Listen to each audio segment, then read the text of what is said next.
Actualmente es conocido como un oso asesino. Pero Winnie Pooh comenzó siendo un tierno peluche infantil que ha tenido muchos cambios a lo largo de su historia, teniendo su versión Disney, soviética y hasta su censura en China. Y si los chinos no te quieren, pues yo tampoco. Y después de su reciente película Miel y Sangre, es hora de que veamos todos los cambios que atravesó para convertirse en nuestra peor pesadilla. Esta es la historia y evolución de Winnie Pooh. ¿Pooh? Christopher Robin.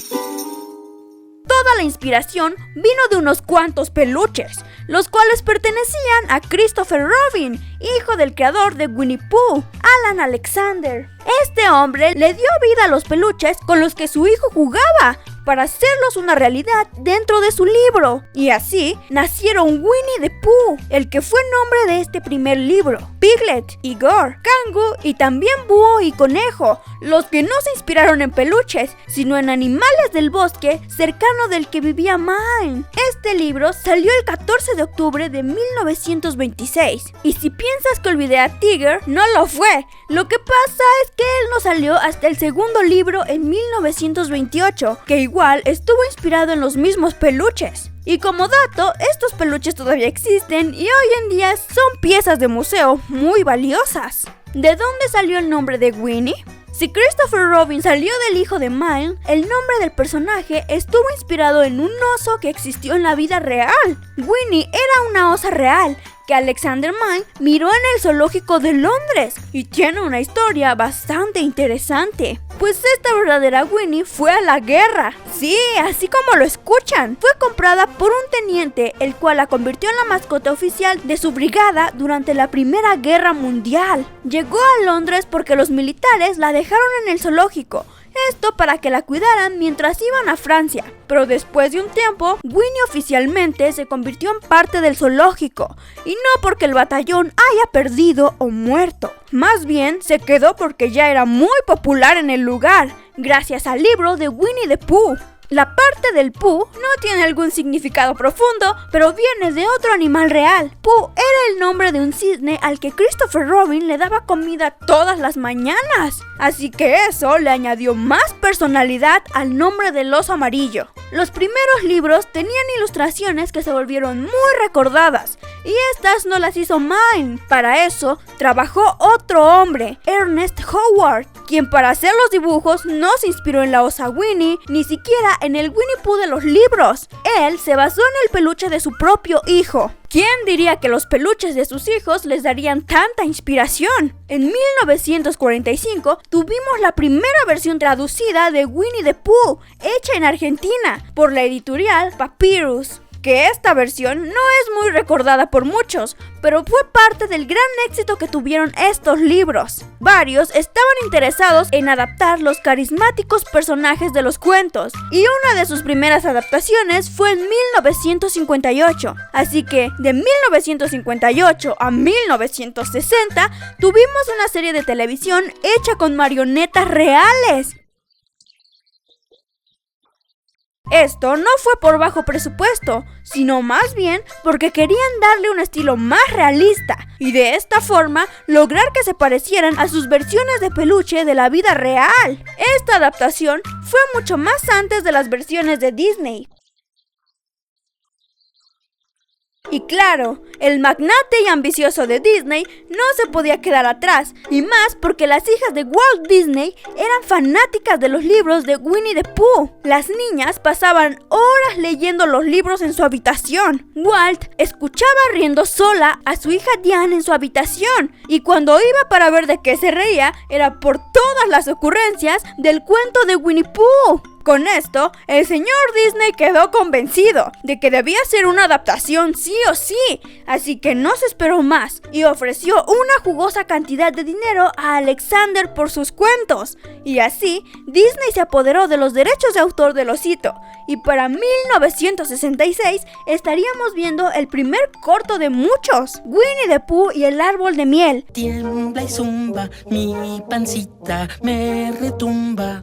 Un corto que nos enseñó el rediseño de Disney y que seguramente es el que todos conocemos, pues Winnie parece menos un oso de peluche y se ve más como un oso animado, al que le agregaron una camiseta roja para que destacara y no se pareciera tanto a su versión británica. Para los siguientes años siguieron sacando cortometrajes con las aventuras de Pooh, pero los de Disney no eran los únicos adaptando a Winnie Pooh, pues desde 1969 a 1972 tuvimos a Pooh soviético,